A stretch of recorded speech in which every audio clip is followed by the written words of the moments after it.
OVNI sobre os Andes.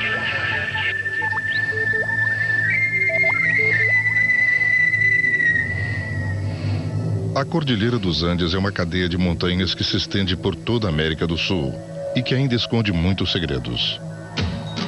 Aos seus pés, grandes desertos, selvas e rios têm sido o cenário de aparições e contatos com OVNIs. Há fenômenos que foram registrados e documentados nesta parte do planeta desde o século XIX. No extremo austral do continente, no Chile, encontra-se o mais antigo documento escrito sobre objetos voadores não identificados. O caso foi registrado pelo jornal El Constituyente na cidade de Copiapó, no sábado, dia 14 de novembro de 1868. A notícia dizia que uma chuva de estrelas ou meteoros havia caído várias vezes naquela data. Pesquisadores de renome como o ufólogo francês Jacques Vallée consideram este caso como o primeiro registro fidedigno de uma onda de OVNIs, isto é, uma concentração de objetos voadores não identificados sobre o mesmo lugar em curto período de tempo. O número de ocorrências cresceu nos últimos anos, com o aumento da atividade de OVNIs não apenas em locais isolados, com poucas testemunhas, como também nos grandes centros. Outros casos foram mantidos em segredo até agora. Poderia indicar por onde eles entraram. Na região sul do Chile, recentemente, 2 geógrafos realizaram uma das aventuras mais ousadas da ufologia contemporânea.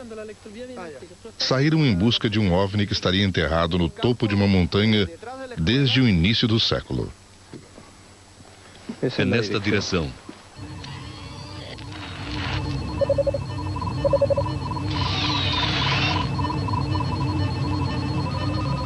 Chanco é uma aldeia rural situada ao sul de Santiago do Chile, onde em 1914 ocorreu um incidente revelado agora pela primeira vez.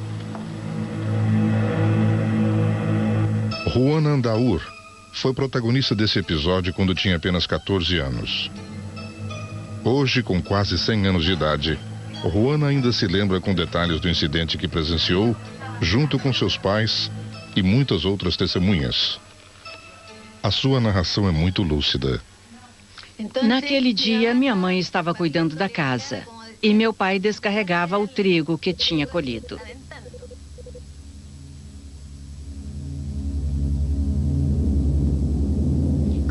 De repente, eu vi se aproximando uma coisa parecida com um remo, assim como umas vigas pequenas. Apareceu ali, indo do leste para o oeste, em formação diagonal, fazendo um barulho enorme. Todos nós ficamos assustados, sem saber o que fazer. Tinha pelo menos uns 2 metros de cada lado e fazia um barulho assustador, como o barulho de um avião. Nós achamos que era o fim do mundo. Naquele ano, a Primeira Guerra Mundial havia começado. Os aviões que cortavam os céus em 1914 eram biplanos delicados, construídos com tela e madeira. Portanto, era impossível que o objeto avistado em Chanco pertencesse a alguma força aérea da época. Foi visto de perto. Nesse dia teve um casamento aqui na escola e as pessoas todas saíram assustadas para ver o que estava acontecendo. Um aparelho que havia caído ali fazendo um barulho assustador.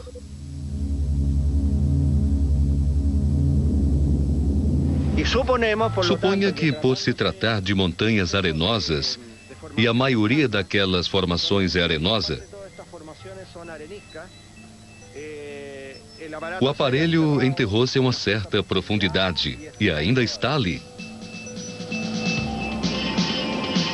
Reinaldo Borgel e Pedro Munhoz, geógrafos conceituados e professores universitários, iniciam a busca pelo OVNI de Chanco.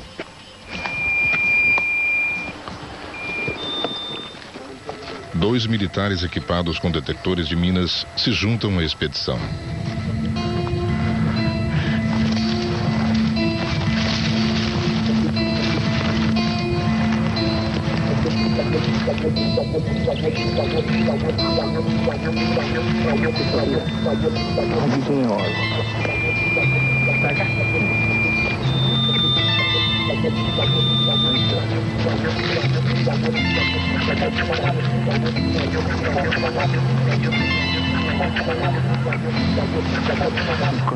Encontrei restos de arame, uma jarra, uma lata de bebida. Encontrei embalagens de batatas fritas, papel metálico, mas acima de tudo, arame. O detector dispara constantemente. Deve ser por causa dos minérios existentes aqui na superfície. Mas não podemos fazer nada. Se alguém estiver interessado em dar continuidade a isto, será necessário um outro tipo de detector. Vamos começar primeiro com este e depois vamos utilizar um sensor de profundidade que é usado para detectar metais enterrados em pontos mais profundos. Não há dúvida de que um OVNI enterrado é um tesouro, mas é preciso ter uma prova concreta. Muita gente quer provas concretas e nós, pesquisadores, temos de encontrá-las. Isto é como procurar um tesouro. Para mim, a verdade é o maior tesouro que existe, é o que eu penso. O que eu acho que foi aquilo? Não posso explicar o que poderia ter sido. Ninguém pensou nisso porque todos achavam que era apenas raios. Sim, raios. A queda do OVNI em Chanco poderá se tornar um caso tão importante quanto o episódio de Roswell. Em 1947, a Força Aérea dos Estados Unidos admitiu a queda de um OVNI no Novo México. Mas essa informação foi desmentida 24 horas depois. Mais de 50 anos de especulações e teorias sobre conspirações pairam sobre Roswell, cujo enigma continua sem solução.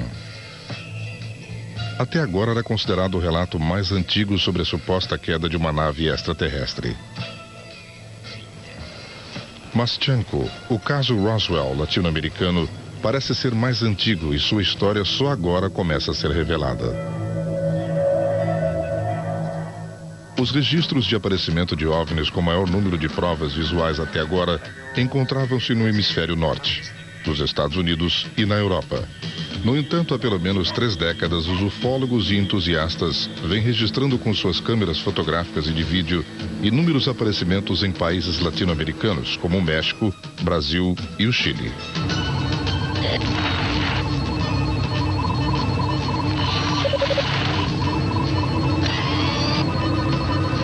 As ondas de OVNIs no México são as mais documentadas em vídeo, como mostra essa montagem realizada pelo pesquisador alemão Michael Heismann.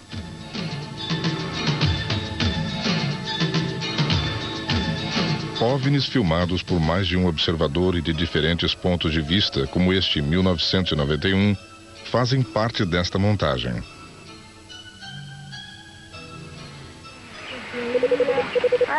Este outro vídeo gravado no México mostra uma pequena nave que, numa altitude elevada, muda de curso, avançando e recuando à vontade.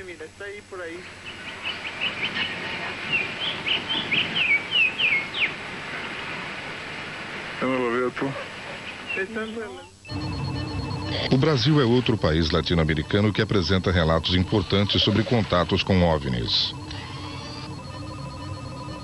A revista brasileira UFO conta com mais de 100 colaboradores. Ademar Geweiert, editor da revista, destaca a importância desses casos e mostra que, apesar da distância que separa os dois países, são muitas as coincidências entre os acontecimentos no Chile e no Brasil. Quando os registros das ocorrências ultrapassam o nível normal, primeiro deve-se determinar qual seria um número normal de aparições em Santiago. Suponhamos que seja de um caso por semana. Se acontecem 10 por semana, não é uma onda. Vamos supor que somos tripulantes de um disco voador. Esse disco voador foi construído, foi concebido de acordo com a tecnologia de algum planeta distante daqui. E nós fomos os escolhidos para estar ali.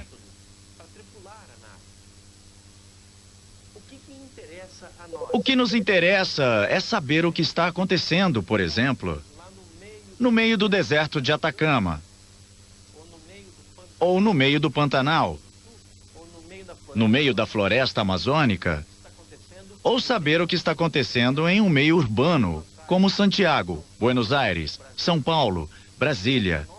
Interessa saber o que acontece nas grandes cidades. Em 1997, em São Paulo, este OVNI foi filmado numa noite de tempestade.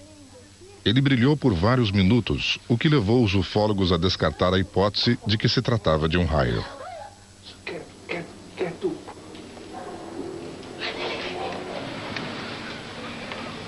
Numa movimentada praia do litoral de São Paulo, em 1997, apareceu uma formação triangular de OVNIs sem que ninguém percebesse. Um cinegrafista amador gravou a cena por acaso e só percebeu os OVNIs ao assistir a gravação.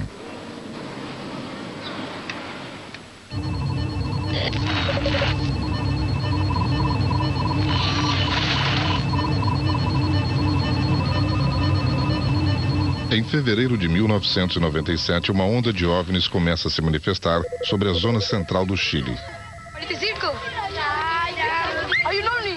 Este objeto não identificado foi avistado sobre a cidade de Quilpué. Desapareceu depois de ter sido visto por dezenas de testemunhas.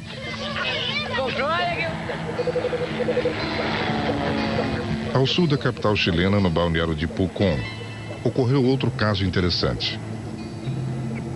O OVNI de Pucón apareceu durante um show acrobático dos Falcões, da Força Aérea do Chile. 2 vídeos gravados a partir de diferentes pontos de observação mostram um anel, que não tem a mesma consistência da fumaça que os aviões soltam durante as acrobacias.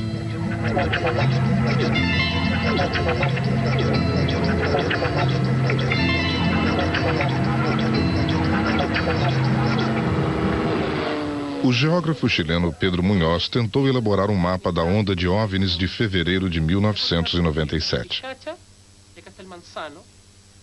Por exemplo, pode-se dizer que existe uma correlação positiva. Isto é, quanto maior a população, maior quantidade de aparições, pois existem mais testemunhas.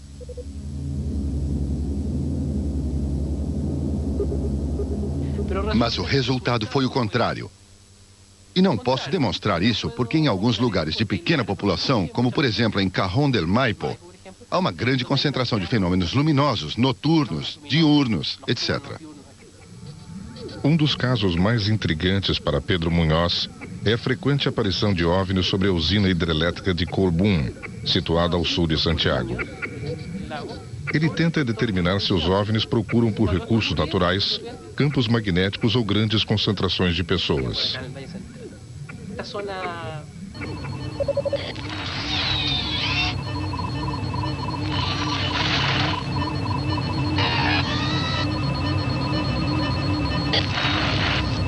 Esta é a represa da usina hidrelétrica de Colbún. Nos arredores desta usina, os OVNIs aparecem periodicamente. Segundo os moradores, os OVNIs roubam energia dos cabos. Acho que seria interessante se as crianças contassem o que viram. Quem quer começar? Quem de vocês já viu um OVNI?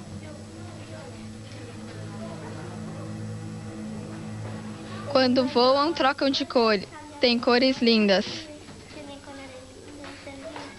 São umas coisas luminosas que se vê no céu. Você? Deixa uma fumaça para trás. Outro dia estava caminhando com a minha mãe e vimos uma coisa estranha no céu, que era colorida e trocava de cores e deixava uma nuvem atrás dele. Eu gritei perto da casa dele, vejam, é um OVNI. E todos saíram da casa e quase toda a família pôde ver. O que acontece com as televisões durante uma aparição? Amália? A imagem fica atrapalhada. Segundo as testemunhas, não se sabe, mas as crianças viram os OVNIs pousados sobre os cabos de alta tensão e causando interrupção de energia. As crianças, na sua inocência, disseram que os OVNIs estavam roubando energia elétrica. O que é uma suposição? Não sei. Será que um OVNI próximo a um poste de alta tensão estaria roubando energia? Querem provocar impacto? Querem ser vistos? Querem provocar a falta de energia para gerar um maior impacto? Impacto publicitário? Ou de fato estariam roubando alguma coisa? Não roubando, mas tirando energia ou se alimentando dos campos magnéticos gerados pelas torres de alta tensão? Não sei, são apenas hipóteses, e tão boas como qualquer outra. Tendo reunido todas as informações, o geógrafo Pedro Munhoz conseguiu traçar o caminho da onda de fevereiro de 1997.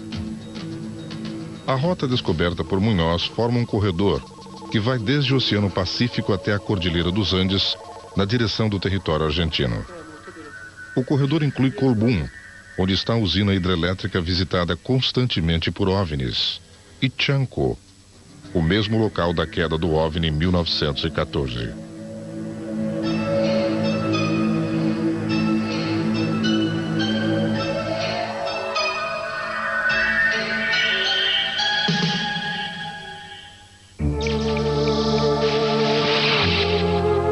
Quantos casos de abduções foram investigados a fundo?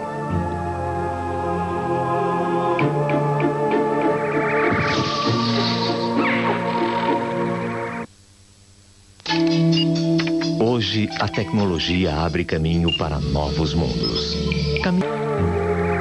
O norte-americano David Jacobs tem um arquivo com 700 casos de abduções.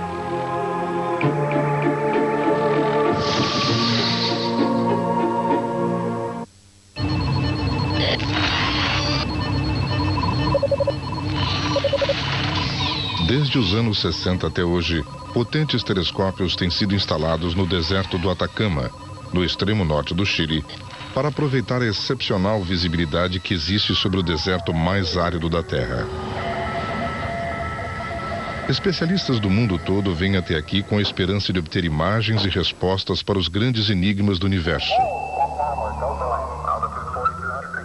Aqui, no observatório do Monte Tololo, que significa a beira do abismo, o astrônomo René Mendes revela que, sem querer, nossa civilização tem estado exposta há muito tempo à possibilidade de contato com seres extraterrestres.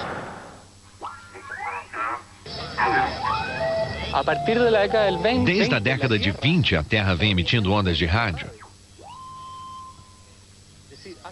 Faz 70 anos que a Terra envia ondas de rádio ao espaço. Essas ondas de rádio têm viajado pelo espaço, levando informações diárias sobre os seres humanos. Essas ondas começaram a ser emitidas no início da era do rádio e têm se difundido, atingindo um raio de 70 anos-luz ao redor da Terra ou ao redor do Sol. Há 70 anos-luz, há uma grande quantidade de estrelas. E se existissem civilizações tecnologicamente avançadas, captando os sinais de rádio e capazes de decifrar estes sinais, provavelmente, neste momento, elas estariam ouvindo a primeira transmissão do rádio Marconi.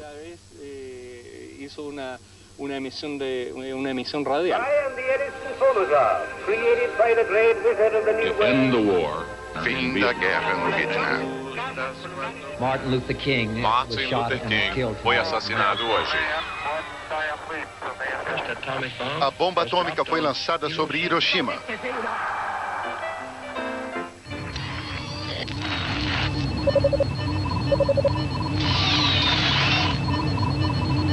Uma consequência inesperada das transmissões de rádio que saem da Terra para o espaço ocorreu recentemente em Santiago do Chile. Em 17 de julho de 1997, uma das emissoras mais antigas da capital chilena, a Rádio Mineria, transmitia o programa noturno La Bailona, onde um astrônomo e um sociólogo conversavam frequentemente sobre OVNIs. Podem ligar de qualquer parte do país. Se for chamada interurbana, disquem 2 e depois 2358202, porque Rodrigo Frenzalida vai conversar com vocês. Também estará na linha o nosso astrônomo Carlos Ibáñez. O astrônomo Carlos Ibáñez, um dos participantes habituais do programa La Bailona, naquela noite havia lido Astropoesia, um conjunto de poemas que ele mesmo escreveu e parte do livro chamado Luzes Certas. Estrella majestática de brillo plateado, blanca huésped del ave boreal. Tus alas emergen y sumergen en un ficticio límite. Estos ojos de sur dilatan sus pupilas en relencias vernales. En Nasser Al-Tair fuiste llamada Jessica 4745 friamente catalogada. Esse programa nós habíamos anunciado Uma ou duas semanas antes, anunciamos que o programa seria transmitido do terraço da rádio.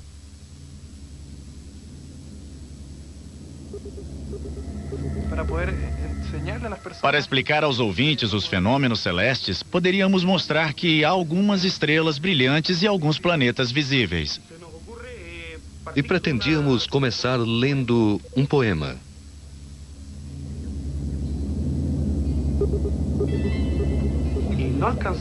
Não conseguimos fazer o programa como tínhamos planejado. Uns 4 ou 5 minutos depois, Carlos estava terminando seu poema, quando surgiu uma luz. Posso interromper, Tito? Quero que as pessoas observem, pois há um objeto muito estranho sobre a cordilheira. E tenho a impressão que é uma bola ou coisa parecida, mas é um objeto bastante estranho. Vejam, apareceu de novo. Aí está de novo. Tem uma cor vermelha intensa, bastante forte. Carlos, poderia descrevê-lo? O que você acha que é? Bem, é um objeto que está se movendo, não é? Sim, acaba de aparecer. E está piscando. Não é uma estrela. De repente, aparece uma luz muito brilhante ao sul, mais ou menos a sudeste, do lado do setor Locanha. E esta luz estava piscando.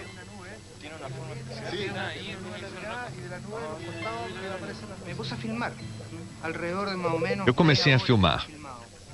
Tenho mais ou menos meia hora de filme. Foi difícil filmar, porque as luzes se moviam. A câmera também é pequena e não tem um zoom potente. Então foi muito difícil filmar alguma coisa visível.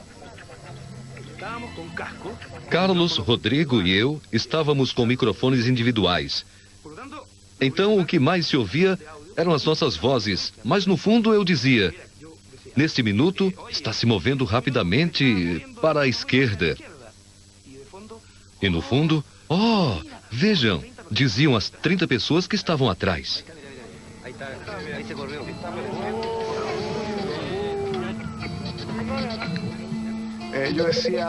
Eu dizia, naquela altura não existem estradas. Tem água, que às vezes pode ampliar a luz.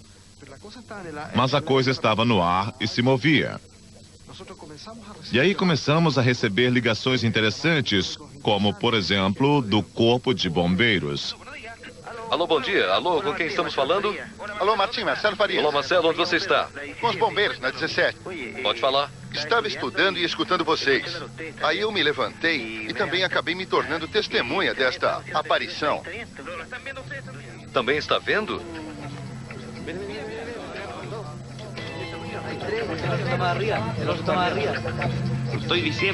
Não estou dizendo que seja um objeto voador, nem extraterrestres, não. Mas que era algo curioso e que tinha inteligência própria, não tenho dúvida. Depois de examinarem a fita de vídeo gravada em Santiago do Chile, em 17 de julho de 1997, e observando as luzes que saíam da imagem, os ufólogos chegaram à conclusão de que o OVNI visto diante da Cordilheira dos Andes liberava Foo Fighters. Foo Fighters são pequenas bolas de fogo, geralmente do tamanho de uma bola de futebol, que perseguiam os aviões de guerra dos dois lados durante a Segunda Guerra Mundial. Nessa época, os pilotos dos caça-bombardeiros começaram a falar dos Foo Fighters, que poderíamos traduzir como caças de fogo, ou simplesmente os caça-fogo.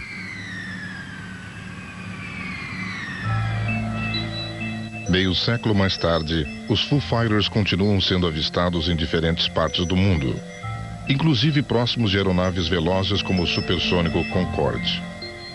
Durante uma filmagem em altitude elevada, foi gravada casualmente esta imagem de um OVNI do tipo Foo Fighter, que, segundo os pesquisadores, poderiam estar cumprindo tarefas de vigilância. Especialistas em defesa acreditam que algumas armas secretas dedicadas à espionagem podem ser confundidas com OVNIs. O jornalista e sociólogo chileno Raul Sor disse que essas naves espiãs são chamadas drones. Na realidade, os chamados drones são aparelhos voadores não tripulados. Existe uma grande variedade deles há várias décadas. A principal função dos drones é observar. Se um país ou uma força aérea quer vigiar o território de outro país, o mais sensato é enviar um desses aviões não tripulados e comandados por controle remoto para filmar e tirar fotos do que se deseja conhecer. São aviões pequenos que voam relativamente baixo e têm a vantagem de serem de difícil visualização. Mas muitas vezes esses drones, que são muito silenciosos, podem ser confundidos com um OVNI, porque as pessoas não sabem do que se trata.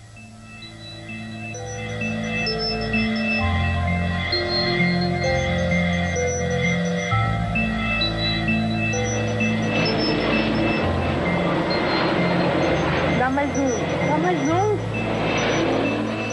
Este vídeo doméstico gravado por um menor de idade na cidade brasileira de Capão Redondo registra os movimentos de um objeto voador não identificado que parece estar sobrevoando o teto das casas. Ele parece seguir uma rota que muda à vontade, um comportamento que os ufólogos consideram próprio dos Foo Fighters. Tá bom, deixa assim. Fernando! Conseguimos pegar!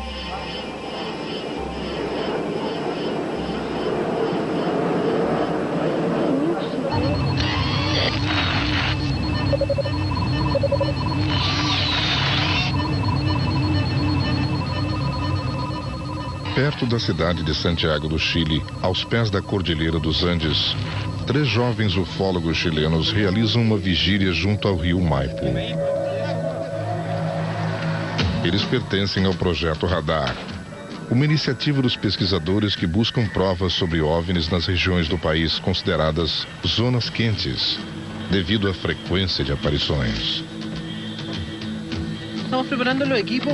Estamos preparando o equipamento para estarmos sempre atentos. Se avistarmos alguma coisa, gravaremos. Em apenas 10 segundos, 15 segundos ou 3 segundos, pode acontecer alguma coisa especial, fenomenal. E é por isso que estamos aqui. Após concluírem as investigações e análises com auxílio de computadores, os especialistas fazem uma seleção de vídeos como esta, que consideram uma prova real das atividades dos OVNIs na Cordilheira dos Andes.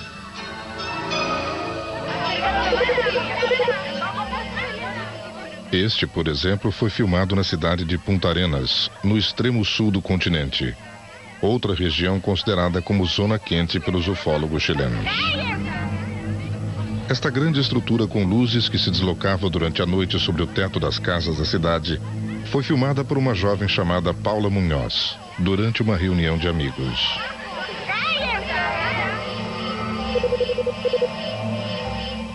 Este OVNI foi visto sobre a gruta de Milodon, perto de Punta Arenas, no extremo sul do continente.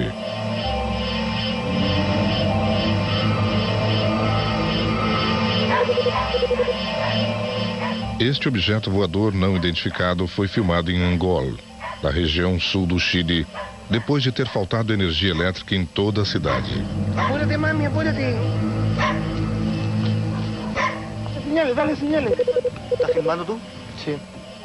Este último vídeo foi gravado pelo ufólogo Mário Pizarro em pleno deserto do Atacama, durante uma vigília.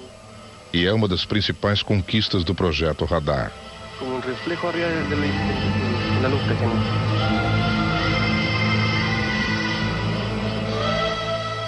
Enquanto continuarem aparecendo OVNIs sobre os Andes, estes caçadores terão muito trabalho procurando por provas que sempre são muito difíceis de obter.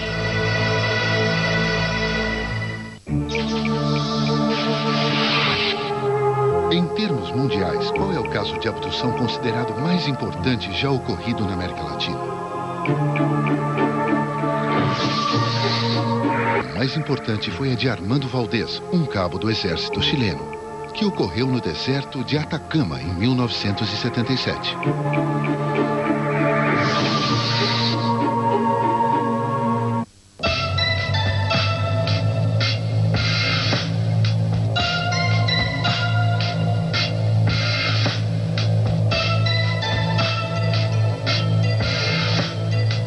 A América Latina não registra apenas relatos sobre aparições e ondas de OVNIs, mas também denúncias sobre casos de abduções.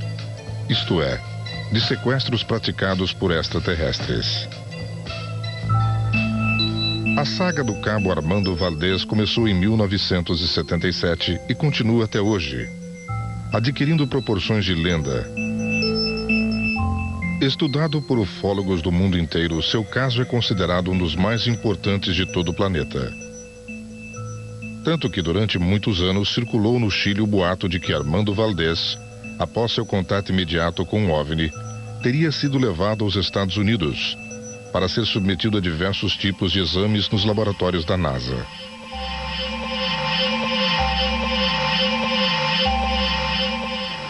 Raul Salinas serviu o exército como voluntário e era um dos recrutas que estavam na patrulha chefiada pelo cabo Armando Valdez. Ele é Raul Salinas. Ele é Ivan Robles Rivero. É o que assina Germán Riquelme Ovalle, Pedro Rosales, não me lembro. Humberto Rojas é outro membro da patrulha que, depois de muitas buscas, foi localizado e concordou em dar com exclusividade o seu relato dos fatos. 17 de maio de 77. Imagine. Veja, aconteceu em 25 de abril e saiu em 17 de maio. Era mais ou menos umas 3 da manhã.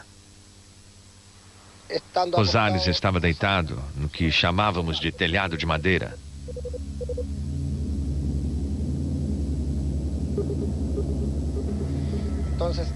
Então ele grita: olhem, olhem o que vem vindo. E é claro que nós, ao ouvirmos como ele gritou, saímos, nós 3 saímos, nós 4 que estávamos dentro, e o cabo Valdez. E nós fomos indo assim, porque estávamos em uma parte descoberta da montanha.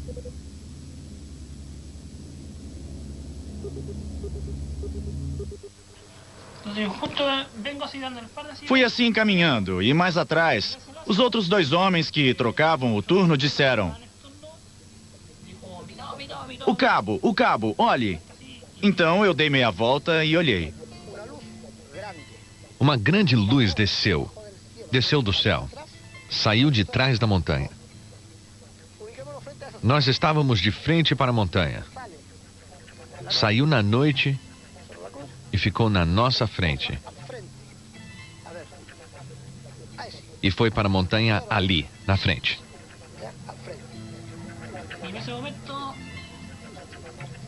E nesse momento surgiu uma grande neblina. Surgiu a neblina assim e se abriu. E deu para ver a nave. Eu digo que era grande, pois como explicar as crateras? Ficaram 2 crateras, uma de cada lado do centro. Então não era pequeno. Era uma nave grande, um objeto grande.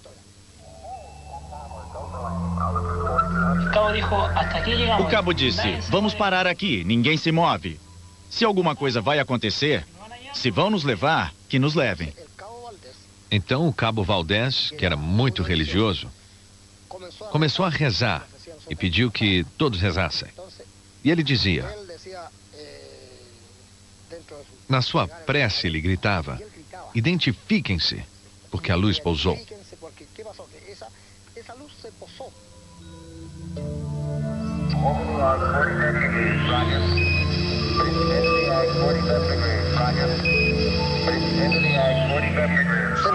E ele desapareceu. E todos gritaram: o cabo, o cabo. Procuramos e ele não estava. Chamamos e ele não apareceu. E começamos a perguntar pelo cabo Valdez.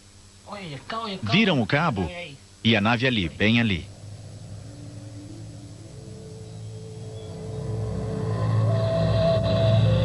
Quando de repente ouvimos uma voz que disse: rapazes. E nós corremos, e era o cabo Valdez, e fomos ao encontro dele. E fomos na direção dele. E vimos o que parecia um boneco que foi jogado de uma certa altura. Ele caiu aos nossos pés. Parecia morto. E era o cabo Valdez. Como ele era pequeno, eu pensei que fosse um deles. Pois quando eu o vi com a barba grande e tudo aquilo... Ah, e os olhos que estavam saltados. E fomos até ele para pegá-lo. E ao nos aproximarmos, vimos que ele tremia. Nós o agasalhamos e ele nos olhava com os olhos arregalados. Então ele começou a falar. Vocês não sabem quem somos e nem de onde viemos. E depois mudou a voz, dizendo... Vocês não sabem de onde viemos e nem quem somos.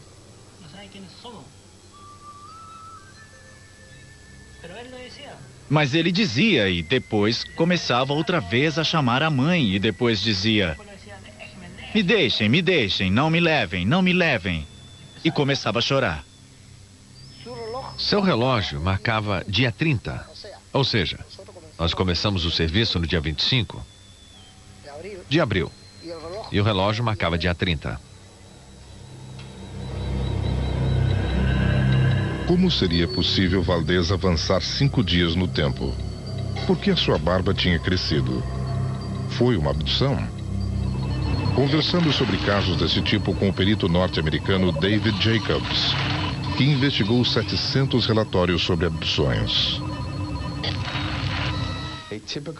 O tipo mais comum de abdução é aquele em que a pessoa é tirada de seu ambiente, levada para bordo de um OVNI, geralmente contra a sua vontade, e submetida a uma série de procedimentos físicos e mentais, visando a reprodução e que são administrados por seres de aparência estranha. Depois são devolvidos ao seu ambiente e logo esquecem o que ocorreu. Mas sabem que algo incomum aconteceu, pois podem ter perdido 3 ou 4 horas. Ufólogos italianos consideram o incidente de Valdez o caso de abdução com a distorção temporal mais importante da história. Com certo grau de segurança, podemos considerar o início dos fenômenos de abdução à época próxima à virada do século, em 1896. Eu acho que agora estamos entrando na etapa final. Acho que estamos chegando ao final deste programa. E acho que a meta é a produção de bebês híbridos. Creio que é por isso que estão aqui. Para a produção desses bebês. Todos os abduzidos sofrem um procedimento reprodutivo. Todos, sem exceção. Até onde sabemos. De fato, é por isso que são abduzidos, basicamente por esse motivo. Até hoje não foi possível confirmar se o cabo Valdez foi submetido a algum tipo de experiência. Mas em outros casos, como os que Jacobs investigou, sempre houve indícios sobre algum tipo de manipulação física das vítimas. A pergunta é, por que querem fazer isso? E a resposta é, não sabemos. Não sabemos por quê. Não sabemos. Não entendemos esta parte. Sem dúvida, acho que será algo nocivo para a nossa sociedade. Mas quanto mais estudo este fenômeno, menos ele me agrada. Os membros da patrulha nunca mais tiveram notícias do cabo Valdez. Ao longo dos anos, viram surgir o mito em torno de sua pessoa. Contaram várias histórias. Por exemplo, que a NASA tinha feito estudos com ele, que o exército tinha mandado fazer hipnose, que tinha ficado louco, que tinha se tornado um gênio em matemática. Muita coisa foi dita. Mas, na verdade, nós, ou pelo menos eu, nunca tive a oportunidade de verificar o que realmente aconteceu com ele. Valdez ainda é militar. Está servindo no setor veterinário do Exército e mora na cidade de Coyhaique, mais de 1000 quilômetros ao sul de Santiago do Chile. Até hoje o Exército proíbe de dar entrevistas. Mas Valdez espera dar baixa dentro de alguns anos e promete que vai finalmente contar a verdade a seu respeito em um livro. Onde foram instalados os telescópios de última geração mais potentes do mundo?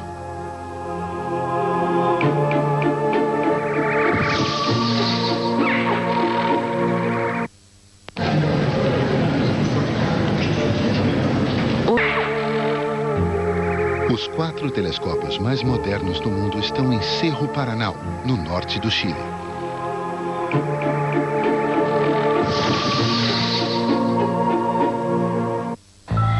As belas e amplas paisagens da América Latina são propícias para a meditação e para a percepção de fenômenos paranormais.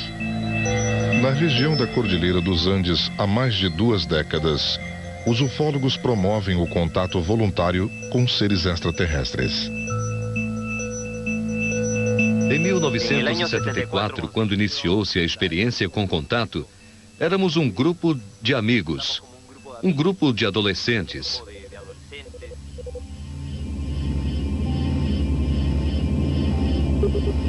Recebemos a primeira mensagem em 22 de janeiro de 64 e a primeira aparição que reforçou o contato em 7 de fevereiro desse mesmo ano. Desde o início de suas experiências com OVNIs em meados dos anos 70, o ufólogo peruano Sixto Paz tornou-se a pessoa contatada mais famosa da América Latina.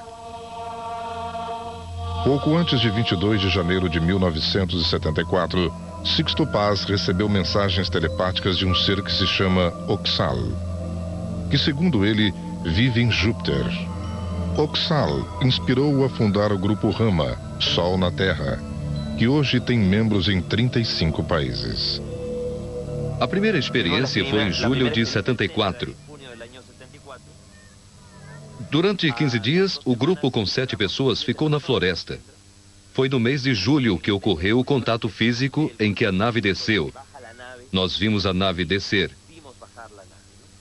Todos vocês, tiram os sapatos. Convidado por outros membros do Rama, Sixto Paz viajou até a região de Rio Cipreses, ao sul de Santiago do Chile. Para relaxamento, vamos respirar 3 vezes pelo nariz, lenta e profundamente. E vamos começar a visualizar uma luz de cor verde. O Rama é um grupo de pessoas que mantém contato com os irmãos mais velhos, que são as civilizações que nos visitam e que dão apoio a todo o trabalho que é feito na Terra atualmente. Em certo momento, o Rama me chamou e eu fui. Isto é, em março fomos a um acampamento em Quinteiro com Sixto Paz e lá aconteceram coisas incríveis. Fui convidado pelos grupos do Chile, grupos de contato originários do grupo Rama. O grupo de contato Rama nasceu aqui na América do Sul e, graças ao jornalista e escritor espanhol J.J. Benítez, espalhou-se por mais de 35 países. Ele constatou a veracidade do contato com seres extraterrestres através de uma mensagem psicografada, e foi ele quem se encarregou de divulgar a experiência para o mundo todo. Seres de olhos oblíquos, criaturas de aspecto nórdico, conferências interplanetárias em Ganimedes, uma das luas de Júpiter, viagens pelo tempo e o espaço através de uma porta ou passagem, fazem parte dos relatos de Sixto Paz e outros contatados, dos quais ainda duvidam os incrédulos.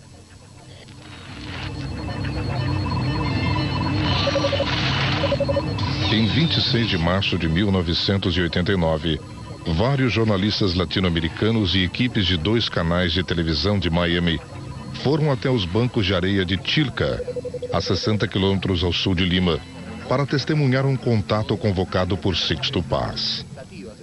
Eu acho que esta noite iremos ter um grande acontecimento e vamos aproveitar muito. Não aconteceu nada. Mas no dia seguinte, quando muitos iam embora, José Gray, do canal 23 de Miami, viu alguma coisa. A espera rendeu frutos. Nós vimos e um jornalista fotografou uma luz que surgia sobre as montanhas. E no dia seguinte, a imagem apareceu na primeira página de um jornal local. Eu vi quando chegou no topo da montanha e subiu. Esse jornalista argentino também viu. Ela vinha e desaparecia repetidas vezes. Nosso operador de câmera também filmou luzes de diversas cores com movimentos bruscos. Para Sixto Paz, isto é uma prova de que o contato foi feito. O contato é verdadeiro e a mensagem é real. uma mensagem alternativa de esperança para este mundo. Nenhum grupo de contato do mundo inteiro havia convidado a imprensa. E nós já fizemos isso 7 vezes. Não para provar que o nosso contato é melhor, mas para demonstrar que os contatos não são apenas reais, mas que são contínuos. E nossa mensagem é diferente das dos outros grupos de contato. Não quero fazer comparações, mas a nossa mensagem é positiva, é construtiva. Não se fala do fim do mundo, nem da evacuação a bordo de uma nave espacial, como aconteceu com a Arca de Noé, levando os animais da Terra. Não, fala do compromisso deste planeta, isto é, se não aprendermos a viver neste mundo, não poderemos viver em nenhum outro lugar. Enquanto os contatados buscam alcançar a harmonia interior e esperam por alguma mensagem telepática de outro planeta, os cientistas utilizam tecnologia de última geração, na tentativa de encontrar respostas para os mistérios que ainda existem no universo. Estas são as imagens mais recentes de uma galáxia distante, captadas pelos gigantescos telescópios modernos do Observatório da Montanha Paranal, no norte do Chile, os quais entraram em operação em 1998. O Chile ocupa hoje um lugar de destaque no mais ambicioso projeto de pesquisa sobre as origens do universo. O projeto MMA, Millimeter Array, utiliza-se de um radiotelescópio formado por 40 antenas de 8 metros de diâmetro cada. O sistema deverá entrar em operação no ano 2006 e permitirá conhecer a fundo o nosso sistema solar, estudar como nascem as estrelas, como se formaram as galáxias e como era o universo há 12 bilhões de anos. Assim, a região dos Andes, que há muito tempo vem sendo visitada por OVNIs, será transformada em uma plataforma de onde poderemos desvendar os últimos segredos do universo e saber o que os OVNIs estão procurando sobre os Andes.